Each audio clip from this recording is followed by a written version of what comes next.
მოგესალმებით ჩვენო ძვირფასო გამომწერებო, ჩვენო ძვირფასო მაყურებლებო, გიბრუნდებით ახალი გადაცემით.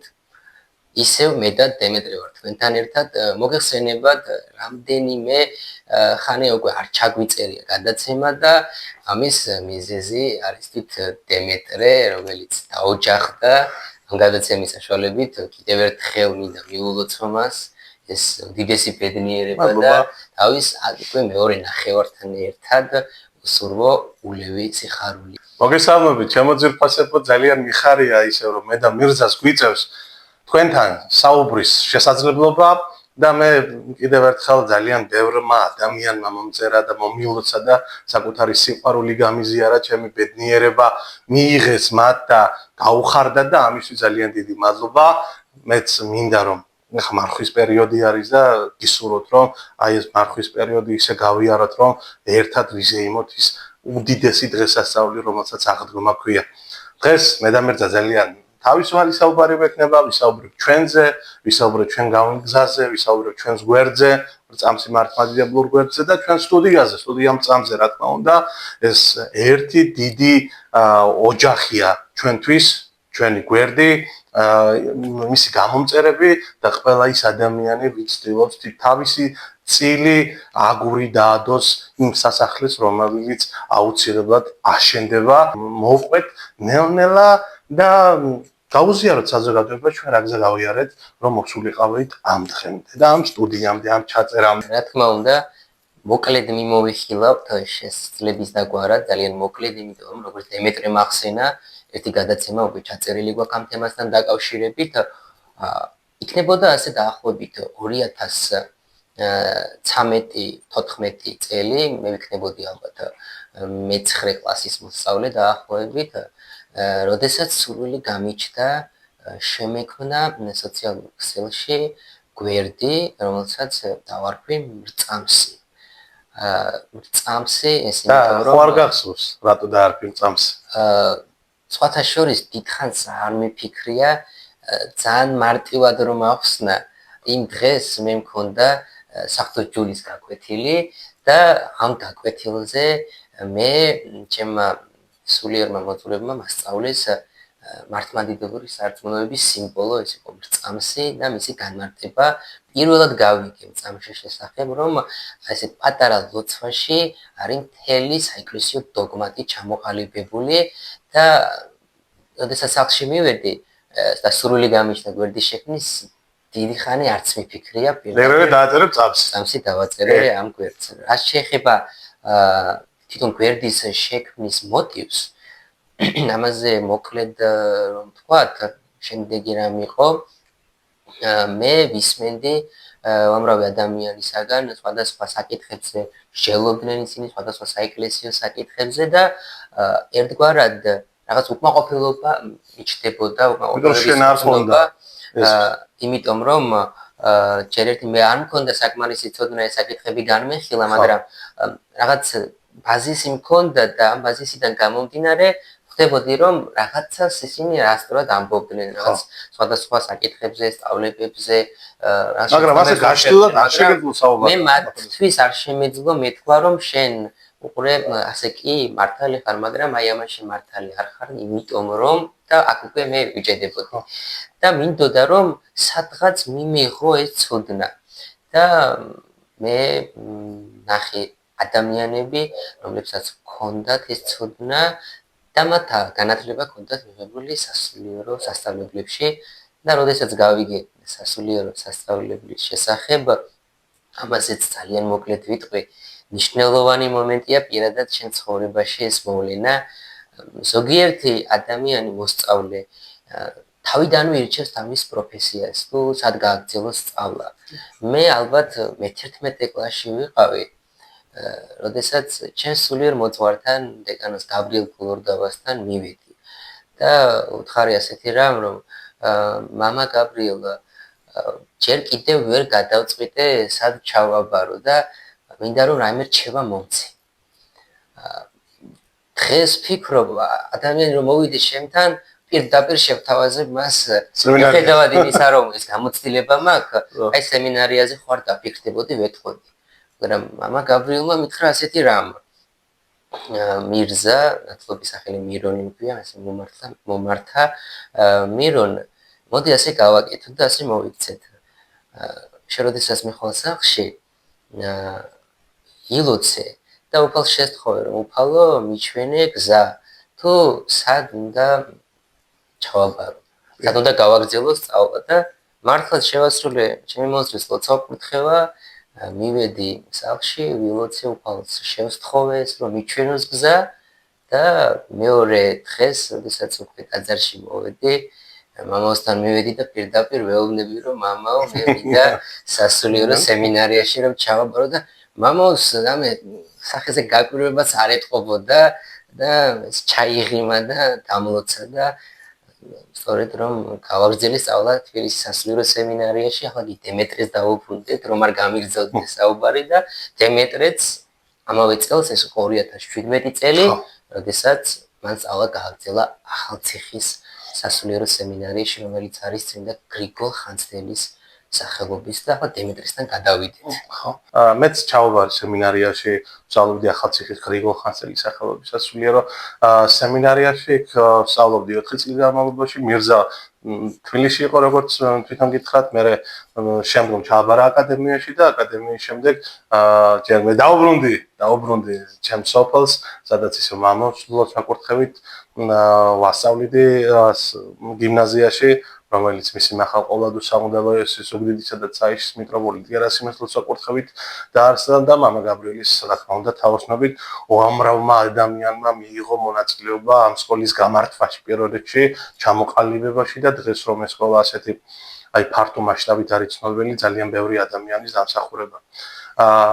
მე ვასწავლიდი დაახლოებით 4 წელი, ვცდილობდი მესწავლებინა ბავშვებისთვის და როგორც კი მირზა დაბრუნდა, ჩემი ცხოვრების გზა შეიცვალა, მომიწია სკოლის დატოვება და მე ცხოვრებაში ყველაზე დიდი მოვლენა მოხდა, რაც შეიძლება მოხდარიყო, დაოჯახდი. ახლა უკვე ჩემს მეუღლეს სანახავ, ვცდილობ ახალი ცხოვრების რელსებზე შედგომას და რა ვიცი, ძალიან ბედნიერი ვარ და ახლა მაგ ძალიან ბედნიერი ცხოვრების ეტაპი და მადლობა კიდევ ერთხელ მოლოცვისთვის და აქედან მინდა ძალიან დიდი მადლობა გადაგიხადოთ თითოეულ თქვენგანს. მოდი გავაგრძელოთ აი წამსის მიერ გაკეთებული საქმეები. აი ბევრ შეხვედრია, აი ჩვენ რამოდენიმე აი ხატები დავწერეთ, ვეხმარებოდით ყოველთვის გაჭირვებულ ადამიანებს.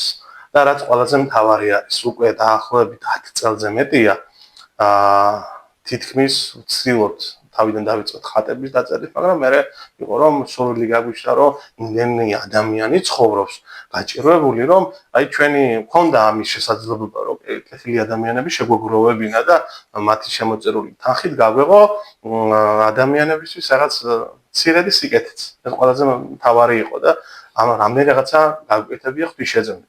არა იმიტომ რომ ჩვენ ვართ მაგრები, არა იმიტომ რომ მაგარი მეგობრები ყავს, მაგარი გვერდის გამომწერები ყავს და გვეხმარებიან და ყოველთვის ვცდილობდით ეს ყველაფერი გადაგვეღო.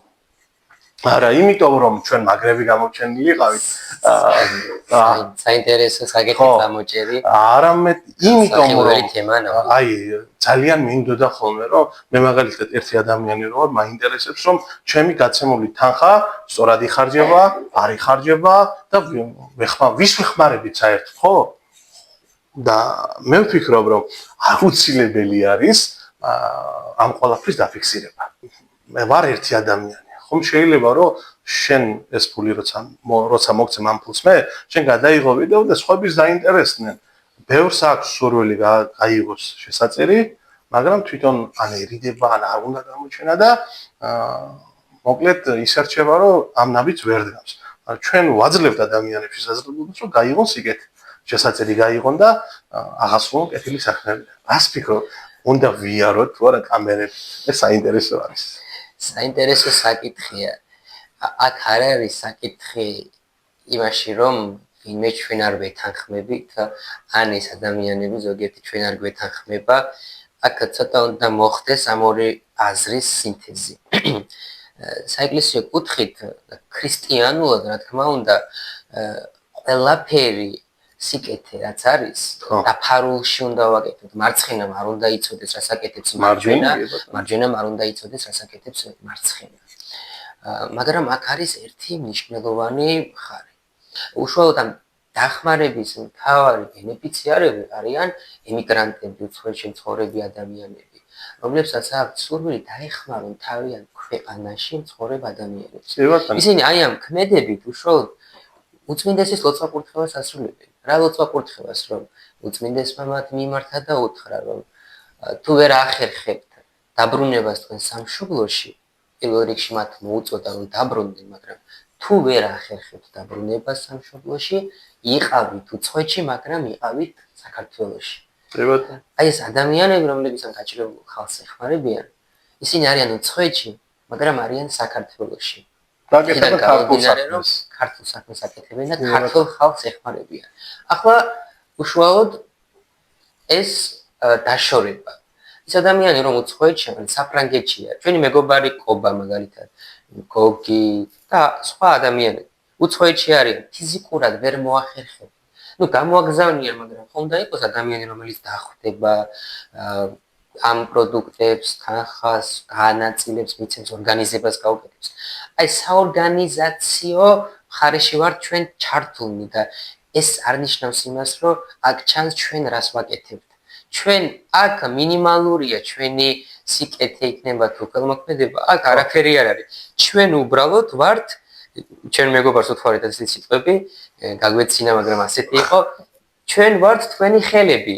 ბატონო, ასე გამოდის. ასე გამოდის და რაც შეეხება გადაღებას, ეს თითო ორი ადამიანი შეიძლება მათ მიდობა გვაქვს, მათ ჩვენ დამიდობა აქვს და საერთოდ არ არის არჩევდება მაგათ ჩვენ უგზავნით მაგალითად რა შევიძინეთ, რა გავაკეთეთ, ყველაფერს ხარჯს დავრიცხავს, დოკუმენტებს, ყველაფერს უგზავნით და გვეუბნებიან, რომ ჩვენ ეს არ ჭირდება, იმიტომ რომ ვიცით.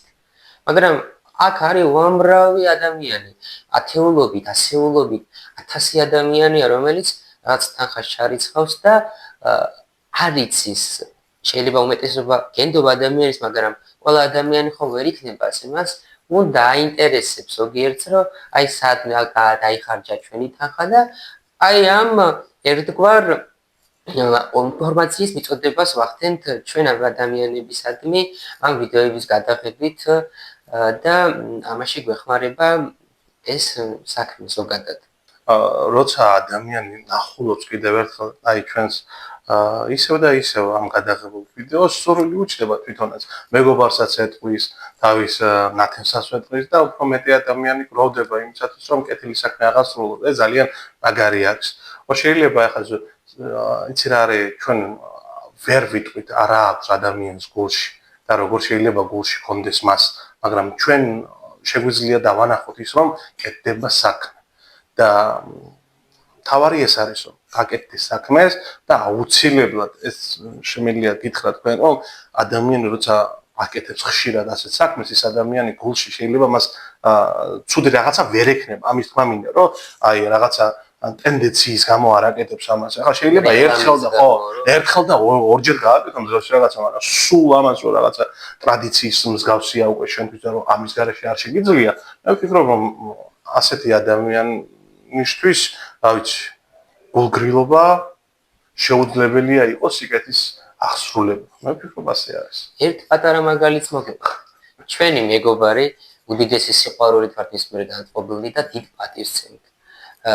დანტესი მაგალითად დავასახლოთ ეს ადამიანი. დანტესი უამრავ სიკეთეს აკეთებდა ჩვენ ვიცით ახლა არ გადაუღია ესე რამდენი ვიცით ჩვენ პირადად. მაგრამ მასშტაბები მისი პროექტების ამ დახმარებების გაიზარდა ამ ვიდეოების გადაღების შემდეგ. ეს სხვადასხვა ისეთი ვიდეოები იყო, რომელიც ადამიანის გულს ეხება, თვითონ სოციალური ქსელიდან გამომდინარე ვრცელდება, მთელი მსოფლიო ნახულობს ამას და ყველა იგებს ამ ინფორმაციის შესახებ და ადამიანების რაოდენობა გაიზარდა. როდესაც ჩვენ რაღაც საქმეზე ვსაუბრობთ, აუცილებელია ეს საქმე შეფასდეს შედეგიდან გამომდინარე. ჩვენ გადავხედეთ და ამას შედეგი აქვს. და ამ შედეგიდან გამომდინარე მოქმედებთ ჩვენც და დანარჩენი როგორც წმინდა ელია მართალი ამბობდა თუ კაცმა არ იცის ჩვენი გული ხომ იცის ღმერთმა ეს არის ყველაზე მთავარი და მგონი აქ ჯობს ეს საკითხი დავასრულოთ. დავასრულოთ. კი ბატონო. რა ვიცი, ვინც ჩვენი მეგობარია, ვინც სხვადასხვა საქართველოს სხვადასხვა კუთხის ტაძარში მსახურობს. რამდენს უთხოვია ჩვენთვის, რომ ტაძარში არ ქონდა დაუშვათ ხატი არ ქონდათ რომელიღაცა წმინდანის. ან საეკლესიო ჭურჭელი კი ბატონო, შანდლები არ ქონდათ. ყოფილა შემთხვევა, მაგალითად, 15 წელი შანდალი შევწირეთ ერთ ტაძარს. ისევ დაიშო კეთილი ადამიანის დახმარება. ჩვენ კი არ შევწირეთ იმ ადამიანმა შეეცინათ, მაგრამ ჩვენ დავაკავშირეთ ეს ადამიანები, რა ვიცი, 50-მდე ხატი გვაქვს დაწერილი. შენდება ჩვენ სოფელში, ჩემ სოფელში, ინგერის სამთაწმინდა მღვდელმთავართა სახელობის ტაძარი შენდება. აქაც უამრავმა ადამიანმა გაიღო თანხა იმისათვის, რომ თავისი წვლილი შეედანა. გარდა ამისა დაიწერა ხატები დაიწერა და ამას თანდათანობით მე ამაზე ცალკე გვიხსნება გადაცემა, სადაც ვისაუბრებთ აი თითოეულ დაწერილ ხატზე რომელ ტაძარში არის დაბრძანებული, შეიძლება მოილოცოთ ეს ტაძარი და აი თითოეულ დეტალზე გვიხსნება საუბარი. კიდევ ერთი რაზე მინდა საუბარი ერთ თემაზე.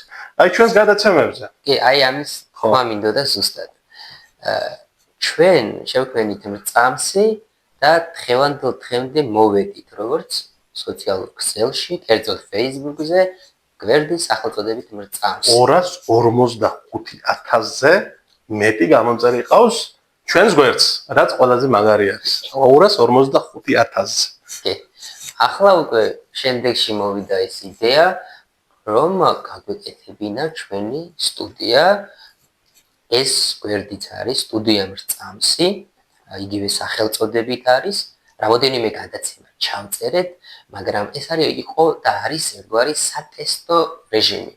ახლაც მოგახსენებთ, შეიძლება ლამაზად გამოიყურება ჩვენი ეს სივრცე, მაგრამ ეს არ არის ჩვენი სტუდია. ჩვენ ახლა ვიმყოფებით ჩვენი ორგანიზაციის დირექტორის დემეტრე ზარქუას სახლში ვიმყოფებით და მისი სამუშაო ოთახია და დღეს სატესტო რეჟიმისთვის და ამ გადაცემისთვის სპეციალურად ეს ოთახი გამოვიყენეთ, ასევე თქვენ კარტში ხედავთ უშვენიერეს ულამაზეს ხატს, ყოვლადწმინდა ღვთისმშობლის ხატს, რომელიც ჩვენი გამომწერების დახმარებით დაიწერა სწორედ ჩვენი ინგირის ტაძრისათვის. რაც შეეხება სტუდია მრწამს.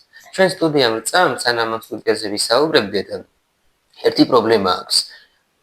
სტუდია მრწამს არ აქვს სტუდია. რაც ყველაზე მეტად გჭირდება ის არის. რა თქმა უნდა, ჩვენ სხვა გადაცემების ჩაწერასაც მოვახერხებთ, არ არის პრობლემა აქ სოფელში, მაგრამ ჩვენი მიზანია სულიერი მოძღვრები, სხვადასხვა გამორჩეული ადამიანების წვევა. ეს ადამიანები რომ მოვიწიოთ, ისეთი ადგილი უნდა იყოს პირველიცად რომ ახლოს იყოს ქალაქთან. ან ყველაზე ოპტიმალური ვერსია იქნება ქალაქში. ქალაქ სუგდიდში, რადგან ჩვენ ვართ სუგდიდისა და ცაიშის ეპარქიაში და ამიტომ ვეძებთ ფართს სუგდიდში შეღავათიან ფასად, არ ვეძებთ ფასად, რა თქმა უნდა, შეღავათიან ფასად და ამ ვიდეოს მეშვეობით თუ ვინმე გამოჩნდა ასეთი ადამიანი, რომელიც აქირავებს შეღავათიან ფასად სუგდიდში ფართს, შეუძლიათ დაგვიკავშირდეს ჩვენს გვერდზე. ახლა რაც შეეხება სტუდია მრწამს, ამის შესახებ დემეტრე ისაუბრებს და ვიტყვი რომ ასევე გვაქვს ჩვენ YouTube არხი სტუდია მრწამსის სახელწოდებით და რას ემსახურება სტუდია მრწამსი და რა გადაცემები უნდა ჩავიწეროთ ამის შესახებ რომ აი, ყველაზე მთავარი იყო რომ როცა გვქონდა ერთი გვერდი, იქ სხვადასხვა პოსტები იდებოდა. და ეხლაც იდება ჩვეულებრივად წმინდა მამათა გამონათქვამები, სახარებიდან ციტატები და ასე შემდეგ, რაც თავიდანვე აუცილებელი იყო, ის ეხლაც გრძელდება.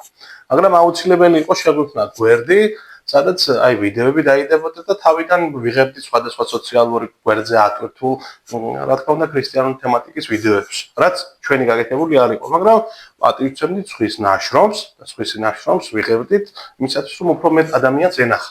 მაგრამ რაც დრო გადიოდა, უფრო მეტად მომრავლდა ინტერნეტ სივრცეში ადამიანთა გადაცემები, აი პოდკასტები, სხვადასხვა თემატიკის, უფრო მეტად იუმორისტული და აი ინტერნეტით რო თქვა, თამაშობდნენ ადამიანები და რაღაცა უფრო მეტ ყურადღებას აქცევდნენ ახალგაზრდები ამ ყველაფერზე.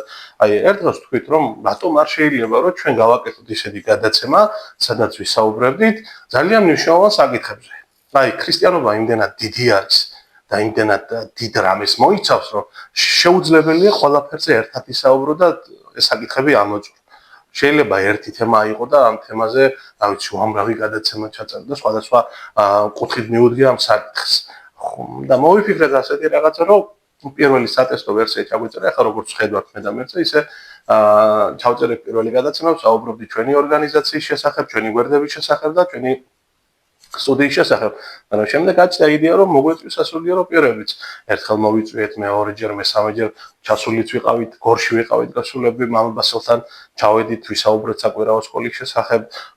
გარდა ამისა, აქ ქონდა კიდე ჩაწერები ზუგდიდით, სადაც აიშის ეპარქიის სასულიერო პირებთან და რა ვიცი. მე ეს ვლოგები, კი, ვლოგები ქონდა. ნაკერდობაზე შეგიძლიათ ვიდეო იხილოთ ჩვენს YouTube-ზე. დავდიოდი ქალაქებში და რაც მოგწონდა ზოგადად ისეთ ადგილებში დავდიოდით ყოველთვის, სადაც აი ისტორიული ის შინაარსი ქონდა და გარდა ამისა იყო ქრისტიანული სიწმინდე იყო და ამას ვიღებდით ვლოგის სახით და ვდებდით. ის უნდა აღინიშნოს, რომ უმეტესად, თითქმის უმეტესობა ვიდეოების, ამ ადგილების, ტაძრების, მონასტრების არის სამეგრელოში. ჩვენ გვაქვს სურვილი ქონდა და დღესაც გვაქვს სურვილი გავცდეთ სამეგრელოს საზღვრებს და სხვაგანაც ვიმოგზაუროთ, მაგრამ ეს სხვადასხვა საკითხებთან არის დაკავშირებული. ერთ ფინანსური მხარე არის ჩვენ არასდროს, აი ყველაზე მთავარი არის ფინანსური მხარე და ხო შეიძლება რომ გადაადგილდეთ თუნდაც ჩვენ მე მყავს ჩემი მანქანა, მაგრამ ამ მანქანას ჭირდება საწვავი. ხა მთელი საქართველოს რომ მოიარო, ხა ხარჯებთანაა დაკავშირებული. გარდა ამისა, დავანებოთ ამ საკითხს, ხო გინდა გამართული კამერა, გინდა განათება, გინდა თუნდაც ახლა რომ შედვართ აქ ერთი კამერა გვიღებს, მეორე გვიღებს, მოწეს ტელეფონი კამერა, ტელეფონის კამერა არის უბრალოდ განათება და ძალიან ბევრ რაღაცასთანაა დაკავშირებული, რომ აი ეს კარგი ხარისხი დადო. მიუხედავად ამისა, ჩვენ რომ ამის შესაძლებლობა ჩვენ არ გვაქვს ახლა რომ რაღაცა კარგი კამერი გადავიღოთ, მაინც ვცდილობთ რომ აი ტელეფონით რაღაც ვიდეო გადავიღოთ და ვცდილობთ მინიმალურიდან დავდოთ მაქსიმალური შედეგი. კი ბატონო და ამიტომ ეს ყველაფერი არის დაკავშირებული ხარჯებთან და ყოველთვის ახლა როცა გვაქვს ამის ჩვენ შესაძლებლობა, თუნდაც აი ჩვენი საკუთარი ჯიბის ფულიდან ყოველთვის ასე იყო. ისიათი იყო რომ ჩვენი მგზავრობა დააფინანსა, აი ერთი ვლოგი რო და ასეთ რაღაცა არ მახსოვს. ყოველთვის ჩემი და მირზას ჯიბის ფულიდან, იმას კი არ ვამბობ რომ თქვენ ხართ ვალდებულები, ის რა ქვია მაგას, მაგრამ ამას რო ვაკეთებთ, იმიტომ ვაკეთებთ რომ ნახოთ თქვენ ის გამორჩეული ისტორიული და რელიგიური სიწმინდეები, რაც ჩვენთვის არის ყველაზე მთავარი. ჩვენთვის და მირზასთვის მარტო არა, სრულიად საქართველოსთვის არიციან ადამიანებმა აი ამ ადგილების შესახებ და სწორედ ეს იყო მიზანი რომ გაგვეცნოთ ჩვენ ეს ყველაფერი. ხო ფარდზე ვთქვით და თუ ვინმეს აქვს სურვილი სპონსორებთან შეუძლიათ გამოკავშირდნენ. ამაზე კარგს ვერაფერს ვერ იზამთ, იმიტომ რომ უფრო მეტად ჩვენს პროექტს რაც გვაქვს ჩანაფიქრი, უფრო მეტად უფრო მეტი შანსი იქნება იმისა, რომ ყველაფერი განხორციელდეს. როცა გვექნება ნორმალური სტუდია და ნორმალური აპარატურა, ჩვენ საინტერესო პოდკასტებს შემოგთავაზებთ, საინტერესო ვლოგებს შემოგთავაზებთ ისეთ ადამიანებთან ინტერვიუებს, ვისი მოსმენაც ჰაერივით სჭირდება თქვენ სულს. წარმოიდგინეთ, რომ აი ეს ყველაფერი შეგვიძლია. ჩვენ მაქსიმუმ ჩავდებთ იმისათვის, რომ თქვენ მიიღოთ ის, რაც თქვენ გჭირდებათ. მარტო თქვენ სხვა ვაკეთებთ, ჩვენ თავისთვისაც ვაკეთებთ და ყველაზე მთავარია ეს ჩვენ გვინდა პირველ რიგში და გვინდა რომ ჩვენი ჩანაფიქრი თქვენ გაგიზიაროთ. კიდევ ერთი დეტალია, რომ პირველ რიგში ეს არის რელიგიური კუთხით, საეკლესიო თემატიკით, მაგრამ ჩვენ გადაცემაში ვაპირებთ სხვადასხვა კულტურულ ღონისძიებებზე, გამორჩეულ ადამიანებზე, ასევე უამრავი ახალგაზრდა, სხვადასხვა ნიჭით დაჯილდოებული და ჩვენ ვაპირებთ, რომ ეს ადამიანები, ახალგაზრდები, სხვა ასაკის პიროვნებები მოვიწვიოთ, მათ შესახებ ვასაუბროთ, არის გამორჩეული პიროვნებები, რომლის შესახებ ჩვენ არაფერი არ ვიცით, ისინი უამრავ რაღაცას აკეთებენ, საქმეს იწევიან და მათაც გაგაცნობთ. ჩვენ გვაკლია ეს, რომ ხშირად ნეგატივი ნეგატიური გადაცემებია, ნეგატიური ინფორმაციებია, სიახლეებია და საზოგადოებაში ჩნდება ეს დაძაბულობა, დაძაბული ფონი, რომ არაფერი არ გვეშველება, დავიღუპეთ, მაგრამ უამრავი ადამიანი არის, რომლებიც ასეთ კარგ რაღაცას აკეთებენ, ნიჭით არიან დაჯილდოებული და ამას უნდა გაცნობა, მათთან მისვლა, დახმარება და თანადგომა ჭირდება და ჩვენი სტუდია გაწევს ამ სამსახურსაც, რა თქმა უნდა. ძალიან გვინდა რომ აი ამას რაც ჩვენ ახლა მოგიყევით დროთა განმავლობაში მიიღოს აი საბოლოო შედეგი იქნება რომ აი რაღაცა მქონდეს ვარსებობენ ასეთი ტელევიზიები მაგრამ მე მინდა რომ აი დროთა განმავლობაში ამა მიიღოს ტელევიზიის ფორმატს ოღონდ ეს სოციალური ტელევიზია იქნება. კი ბატონო ახლა ჩვენ არ ვამბობთ რომ რა ქვია მაგას აი ისიც არ ვიცი ჯერ წინასწარ ღმერთმა ქნას ისე რომ ჩვენ ისე უამრავი თანამოაზრე გვყავს უნდა ჩვენს გვერდში დგომა მაგრამ ადამიანი როცა ჩვენს გვერდში დგას მას უნდა გაუზიარო აი ელემენტარული რაღაცა გზავრობის ფული უნდა დაუფინანსო და შეუძლებელია ახლა ადამიანი რომელიც შენთან არის გვერდში და რაღაცას მაინც ელოდება შენგან შენ რომ ვერაფერს ვერ აძლევე ძალიან ცუდია და ამიტომ გვიწევს ყოველთვის მუშაობა მე და მირზას და მე კიდევ ერთხელ მივმართოთ ხოლმე რომ ვისაც შეუძლია რომ გახდნენ ჩვენი სპონსორები, მოგწერონ ჩვენ გვერდზე სტუდია წამსი, ან წამსი მართლმადიდებლური გვერდზე ერთად შევქმნათ ძალიან ლამაზი პროექტები, ძალიან ლამაზი ღონისძიებები და ერთმანეთს დავეხმაროთ, იმიტომ რომ ძალიან ცოტა ხნით ცხოვრობთ ამ დედამიწაზე ჩემოძირფასებო და რაც უფრო მეტ კარგ საქმეს გავაკეთებთ, მით უფრო ღირებული გახდება ჩვენი ცხოვრება. მოვეფეროთ ერთმანეთს და ერთმანეთი კი არ უნდა გავლანძოთ, პირიქით ერთმანეთს საქმე უნდა დაუფასოთ. ეს არის ყველაზე მთავარი, როცა ჩვენ ერთმანეთს საქმეს დაუფასებთ, მაშინ ჩვენი საქმე უფრო ღირებული იქნება, უფრო ძლიერები ვიქნებით და ასე უფრო მეტად გადავრჩებით და გადავარჩენთ ერთმანეთს.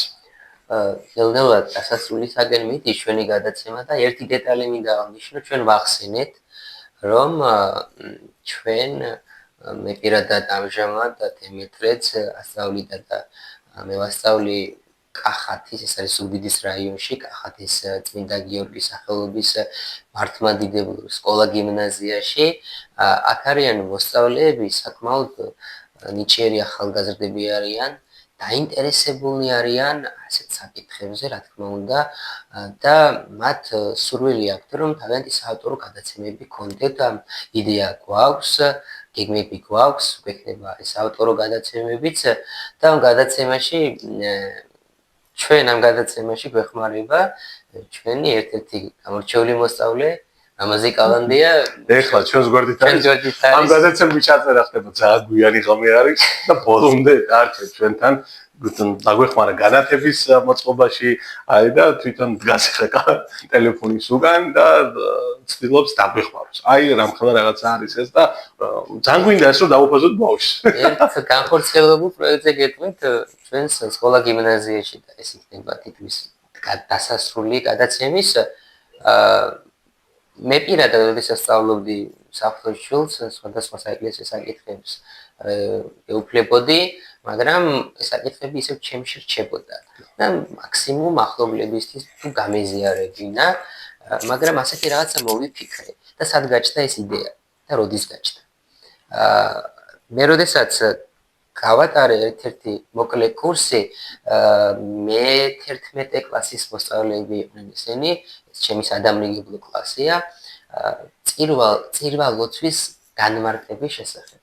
წირვა ლოცვა უშუალოდ ეს 11 კლასის მოსწავლეები უმეტესად სტიქაროსნები არიან ჩვენ ტაძარში და აინტერესებდა დიდი გამოსვლა რას ნიშნავს, ასეთური რას ნიშნავს, სეფის სკვერის ისტორია როგორია, საიდან ჩამოყალიბდა პირველ საწყისები. ასეთი კითხვები მე პირადად არ გამჩენია მე რომ ვიხსენებ. როდესაც სწავლობდი და დიდი სიხარული დამეუფლა, როდესაც ქართულები არ ყველაფერი აინტერესებდა და მე ჩემი მხრიდან მივაწოდე ყველა ინფორმაცია და თვითონ მოამზადეს მთელი წირვის დაწვრილებითი ანალიზი, განმარტება სხვადასხვა წმინდა მამებთან, ყველა დეტალი კონკრეტულად განიხილეს, მიმოიხილეს, პროექტი გავაკეთეთ, მოსწავლეებს გაუზიარეს, ასევე მასწავლებლებს გაუზიარეს და ეხლა მინდა ეს დეტალი აღვნიშნო. ჩვენ ვიცით რომ რელიგიის სწავლება არის მხოლოდ სასულიერო გიმნაზიებში, სკოლა-გიმნაზიებში, ხოლო საჯარო სკოლებში რელიგია არ ისწავლება. მაგრამ დიდი სურვილი აქვთ ამის და საიდან გაჩნდა ეს სურვილი? და რატო ვამბობ ამას? ჩვენი ერთ-ერთი პედაგოგი, რომელიც ასწავლის ასევე საჯარო სკოლაში არის ამ სკოლის დირექტორიც არის ბატონი მალხაზი, რომელიც ჩვენს გვასწავლიდა. ჩვენი მასწავლებელი იყო. დამიკავშირდა, მე დემეტრის დაუკავშირდა, შემდეგ მე დამიკავშირდა და მითხრა, რომ ჩემს მოსწავლეებს, საჯარო სკოლის მოსწავლეებს აინტერესებთ საეკლესიო საკითხებზე, ზოგადად ამ წირვის შესახებ, რა ნიშნავს ამ ყველაფერზე და დაემთხვა სასწაულია ნამდვილად. ეს момენტი აქეთ ვასწავლი მათ ამ შესახებ.